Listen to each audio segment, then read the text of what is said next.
안녕하세요. 다시 만나 뵙게 돼서 반갑습니다. 오늘 함께 살펴볼 로마서는 3장 21절부터 24절입니다. 지금까지 이야기는 꽤 무거웠죠.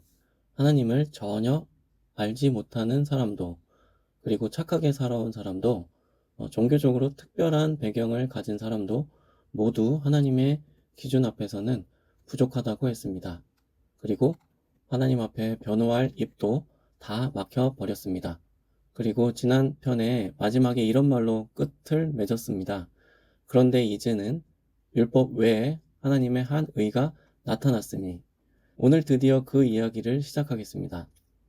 막힌 것 같았던 그 법정 이야기에서 아무도 예상하지 못한 반전이 시작됩니다. 21절은 이렇게 시작하였죠.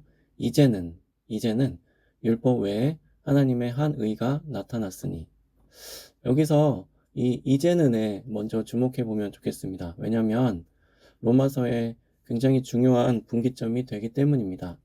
이전에 우리가 쭉 살펴본 대로 어두운 진단이 이 이제는으로부터 완전히 다른 이야기로 전환됩니다. 한번 상상해 보시겠어요? 어떤 사람이 심각한 병에 걸렸는데 이 병은 스스로 고칠 수도 없고 세상에 어떤 약도 듣지 않는다는 아무런 진단을 받았습니다. 절망적인 상황이죠. 그런데 의사가 말합니다. 그런데 말이죠. 이제는 이 병을 고치실 수 있는 방법이 하나 있습니다. 바로 이것입니다. 이제는 우리도 죄 용서함을 받고 하나님 앞에서 의롭다 하심을 얻을 수 있는 방법이 있다는 것입니다. 율법으로는 아무도 의롭다 하심을 받을 수 없다고 했는데 율법이 아닌 다른 방법으로 하나님의 의에 도달할 수 있게 된 것입니다. 의롭다 하심, 이것이 과연 무엇일까요? 이 개념을 이해하는 것이 굉장히 중요합니다. 그런데 솔직히 처음 들으시면 좀 낯선 표현이실 거예요. 그래서 의롭다 하심을 이해하기 위해서 이것이 뜻하는 것이 아닌 것부터 생각해 보겠습니다. 첫 번째, 단순히 불쌍히 여기는 것이 아닙니다. 아이고, 저 사람 참 딱하네. 처벌은 하지 않아야겠어. 이런 수준의 이야기가 아니라는 것입니다. 두 번째, 단순히 용서하는 것도 아닙니다. 이건 좀 설명이 필요합니다. 예를 들어 볼게요. 제가 차를 세워두었는데 뒤에서 다른 차가 와서 꽝 부딪혔습니다. 그래서 화가 많이 났는데 내려보니까 운전을 처음 배운 것 같은 어떤 젊은 분이 굉장히 겁에 질려서 앉아 있는 거예요. 그래서 제가 마음을 풀어서 괜찮습니다. 그냥 가세요. 라고 했다면은 그것도 대단히 큰 친절이죠. 그런데 그 말이 내가 그분을 의롭다 라고 선언한 건 아니잖아요. 나한테 한 잘못은 내가 용서해 줄 수는 있을지 몰라도 내가 어떤 사람을 의로운 사람이라고 판정을 내릴 권한은 없습니다. 그렇다면 의롭다 하심은 무엇일까요? 의롭다 하심은 한 번도 죄를 짓지 않은 사람처럼 인정해 주는 것이라고 말씀을 드리겠습니다. 단순히 눈을 감아주는 것도 아니고 단순히 용서해 주는 것도 아니고 사람 사이에서는 이게 불가능합니다.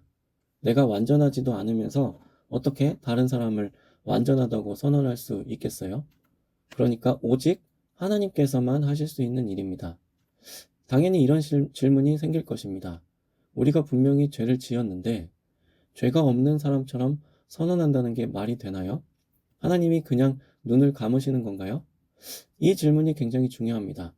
하나님이 아무 조치 없이 우리를 의롭다 선언하신다면 그건 오히려 하나님이 불의한 분이 되는 것입니다.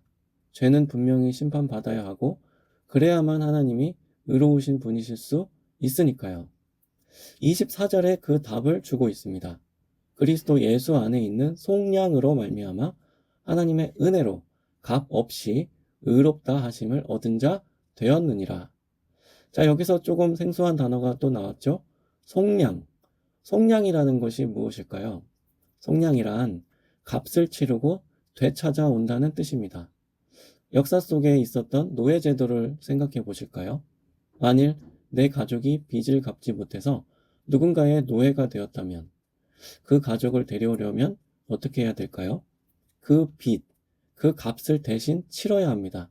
그래야 가족을 노예 신분에서 풀어낼 수가 있습니다.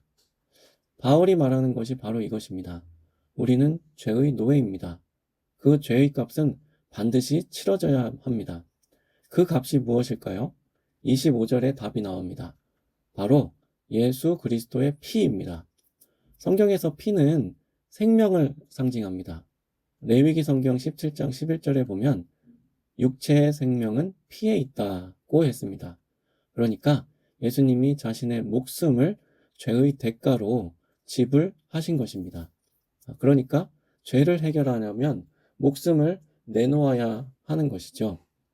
그래서 로마서 6장에 보면은 죄의 값은 사망이다라고 분명히 말씀하고 있습니다. 그런데 아무 생명이나 되는 게 아닙니다. 죄가 있는 생명은 자기 죄도 해결하지 못하는데 어떻게 다른 사람의 죄까지 해결해 줄 수 있겠어요? 그래서 필요한 것이 바로 죄 없는 생명입니다. 죄 없는 생명. 우리가 이미 살펴본 대로 사람들은 모두 하나님 앞에서 죄인으로 판명되었습니다. 그러니까 이 세상 누구도 나를 대신하는 생명을 내어줄 수 없습니다. 그런데 예수 그리스도는 완전히 죄 없으신 분으로 이 땅에 오셨습니다. 그리고 십자가에서 자신의 생명을 내어주셨습니다.